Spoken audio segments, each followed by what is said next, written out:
大人ははい、スタートしてます。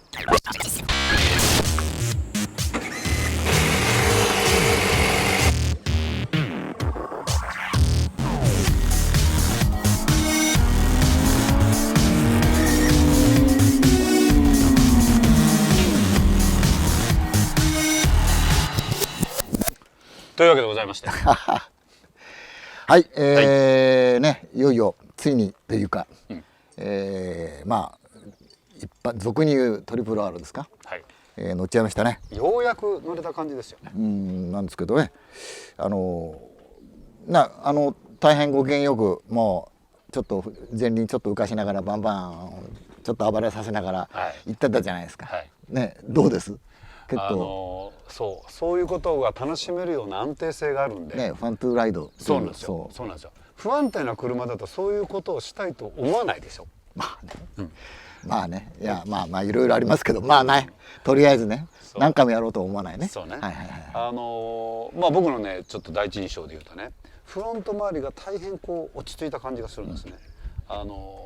なんていうんですか、ある程度荷重が乗って。で実際にこうブレーキからオートバイを寝かしていく時もそれほどこうステムがこう動くわけでもなく、こうきちっとこう丁寧にすごくこう目に飛び込んでくるこのマシンの挙動、ここの部分が安心感がある気がしました。もうこれ前回りの、重心のこういわゆるこうねリーンによってのピッチングのモーションがほとんどないから、だから全然スタビリティ同じですね、一定でずーっと。いや根本さんもやっぱりそう思いましたよね。やっぱりそこはいいですよね。まあテレスコにしてここまでやるんだっていうぐらいでもちゃんと動いてるじゃないですか。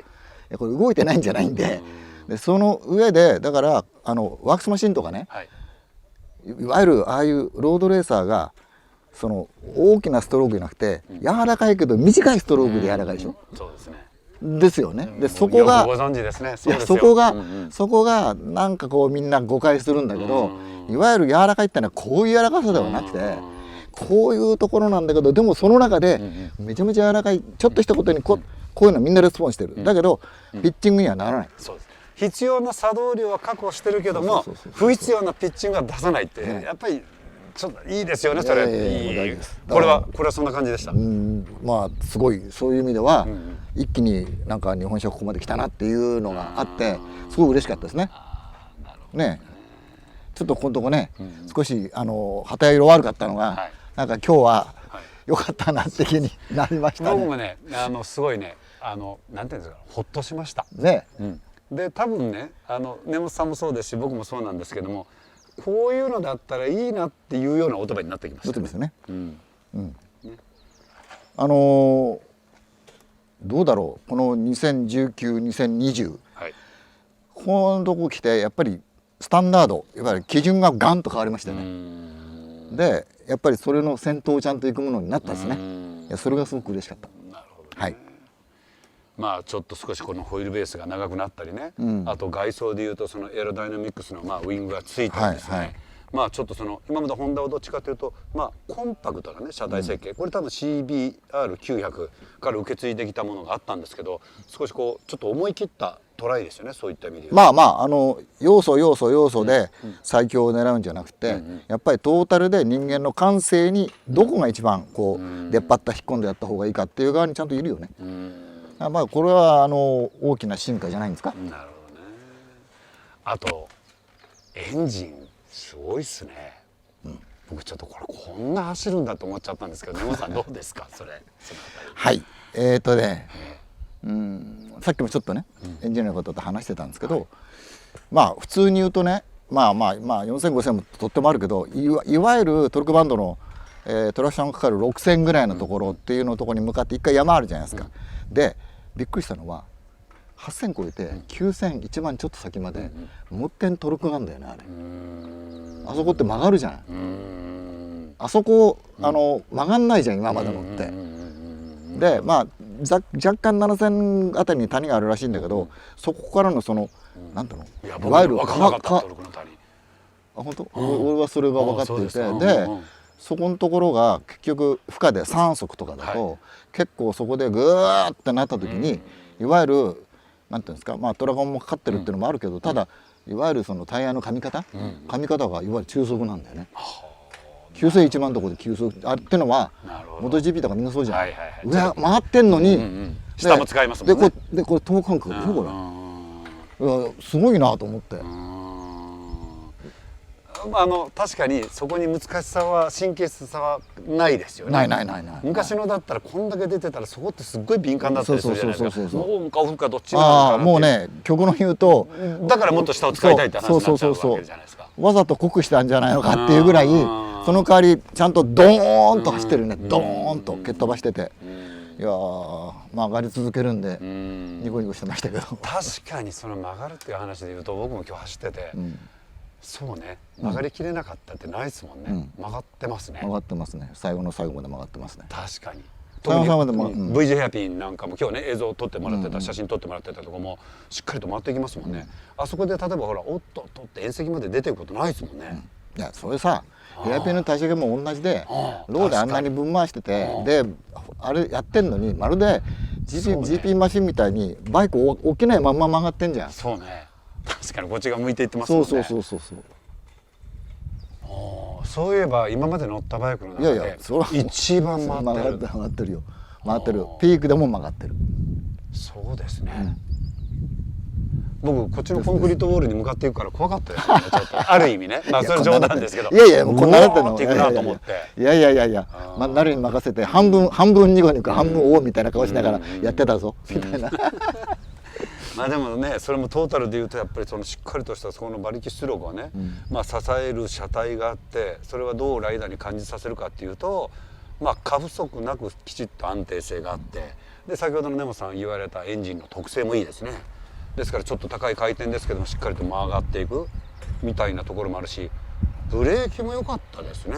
そうですね、ブレーキはなんだろう、こんなこと言うのこれもさっきこのエンジニアで話してたんだけど、やっとねいいブレーキってこのかけた時のいわゆるコーンっていうフィードバックがない、ね、どこからかかったか分かんないっていうまさしくその理想のブレーキになってるじゃん。根本さんだってそのブレーキのことはうるさいですよね。うるさいですよね。まあ安心できる、あとコントローラブル、あとねコーナリング中にもかけられるかどうかっていうのは全部そこにかかってるんで、あそこのレスポンスがこう立ってたらダメだからね、オンかオフみたいなブレーキじゃ乗れないですもんね。乗れないやっぱりそのファジーなちょっとグレーゾーンのじわっとしたところが我々ちょっと使うじゃないですか。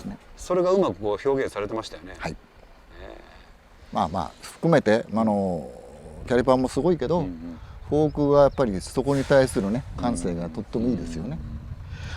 あともう一つね、ここだからまあせいぜいやってあそこの S 字ぐらいだからなんだけど、リータコスタ抜けてからぐらいなんだけど、これ鈴鹿でもっと高速コーナー行ったらこのスイングアームがどう効果あるのか。だってね、いやあそこでさえなんとの右のラスト130あるぐーっとあそこで絡み方が絡まないじゃないですか。確かに。いや全然違うよ。目いっぱいまでいかないですもんね。いかないで結構開けて、まあ僕はそうは言っても念のため一回絞ってますけど、いやでもかけっぱなしでいくよね。それはありますね。いやここはもうスイングアームの長さなるほどね。効いてますよちゃんと。なるほどね。いやなんかねその辺がねいちいちね、いやいろいろいいなみたいな。今回相当やってきましたよね。そうね。まあ一応だってフルモデルチェンジじゃないですか。はい。彼ら相当多分やってきたし、多分この車を作るという立ち上げのコンセプトから相当しっかりとしたものを持って決めてアプローチしてますよね。それはすごい感じました。おそらくあと、皆さんが乗ってびっくりすると思うんだけど、僕実はそうは言っても久しぶりなんで。今日はツーリングから行きますねとか言って走ったんですけど、一周目から全開出してた。全然止まんなかったじゃないですか。20分間全然。僕でもさ後ろ見ててもだんだんやめるかなと思ったらだんだんツーリングでガス欠しちゃいましたけど。というのはあれね加速感がないでしょ。いやなくはないですよ。めっちゃ速かったですよ。ないじゃないですか。だっていわゆるわーじゃないので。初めて MotoGP の213とか乗った時も全部そうだったけど、なんとかな3456が同じ加速するようなもんじゃないですか。ずっと真っ平らで、いわゆるそういう感じだもんね。そういう意味で言うともうファーっていうのはないですよね。ファーって続いてますよね。そうなんでただこうやって来るからシフトアップどんどんしてるみたいな、最初の頃1番ぐらいでやめてたんですけど、だんだんまあ、1万4000ぐらいまで引っ張ってもいいやとか、もうちょっといっちゃおうかなみたいなぐらい、全然ねそれでも真っ平らだもんね。そうですね。これおそらく普通の方が、まあ、どこの先とかね道路自体絶対やってほしくないけど、どっかでやった時に多分わけわかんなくなると思う。加速感ない。まあそういう意味で言うとどのギアで走ってても走っちゃってるし。そうねえ、ギアインジケーターすごく大事でしたよ。そうですよね。僕も見ました何回も。4、3、6、5みたいな。そうそうそうそうそうそう。これ沼さんね、どんな人が一番楽しめそうですか、このバイクは。私は、年長者代表として言うと、まあここまでも何遍も最近のバイクいいよいいよって言ってきて、まあスーパースポーツはそろそろ降りようかなって言ってたね、まあ同輩もしくは先輩、ちょっと下の方々含め、生きててよかったよって僕がいつも言ってるように、これまた、敷居が下がった。ああ、なるほどね。最後の方僕実は敷居が上がったわけじゃなくて、いや全然下がってるんですよ。だって最後の方僕ずっと6000、7000、8000で走ってて、でやっぱりそれはちゃんと大事だなって言って、でそこのいわゆるなんとかな、その辺のオンオフの時のステアリングレスポンスとかっていうのがあんまりほら高速に寄ってるバイクってなんですか、走りがどっちかっていうとなんとかな重くなっちゃうでしょ、中速で、全然関係ないもんね。という意味で言うと、そのツーリングのワインディング行っても、やっぱりこのバイクを買ったから楽しめる、まあ言っちゃなんだけどちょっと前の、なんだろう400、500よりは全然こっちの方が乗りやすい。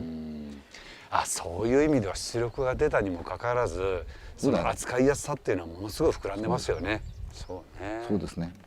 あと私に朗報だったのは、俺でも足が届く。それはいい話だ。この辺りが狭いですか？狭いです。細くね、作ってます。全然。まあこうやってね改めて見ても綺麗なシェイプしてますよね。いろんなところが。そういう意味でその敷居の低さという意味ではやっぱりメイドインジャパンしかもホンダっていうところで良さが出てますね。あとインジケーターもそうだけど見やすいよねこれ。そうですよね。ね、まあ言いにくいけど時々見にくいのがあるので。まあこのメーター見やすいですよ。ギアインジケーターは特に見やすいね。大事なこれとこれこれっていうね、割り切ったところで見せてくれる。インジケーターとスピードメーターと見やすいなと思いましたから、まあたくさん多くの人に乗ってもらいたいですね。なのでまああと作ったような警戒感でもないし、その安心感っていうの、さっき言ったフロントのスタビリティがすごくいいっていうのも含めて、この安心感安定感って多分皆さんがその最初になれるのが多分これ早いと思うので、いやね、ぜひぜひあんまりこうなんか気構えすることなく、ぜひ楽しんでもらえればと思いますね。僕も同感です。はい。いいんですか、そういう内容で。大丈夫だと思います。なんか最初の話はどこ行っちゃった？いいんですか。まあそんなこと。そんな感じです。ということで、じゃあね大正解ということで。ぜひ楽しんでみてください。はい。CBR1000RRR でございました。はい。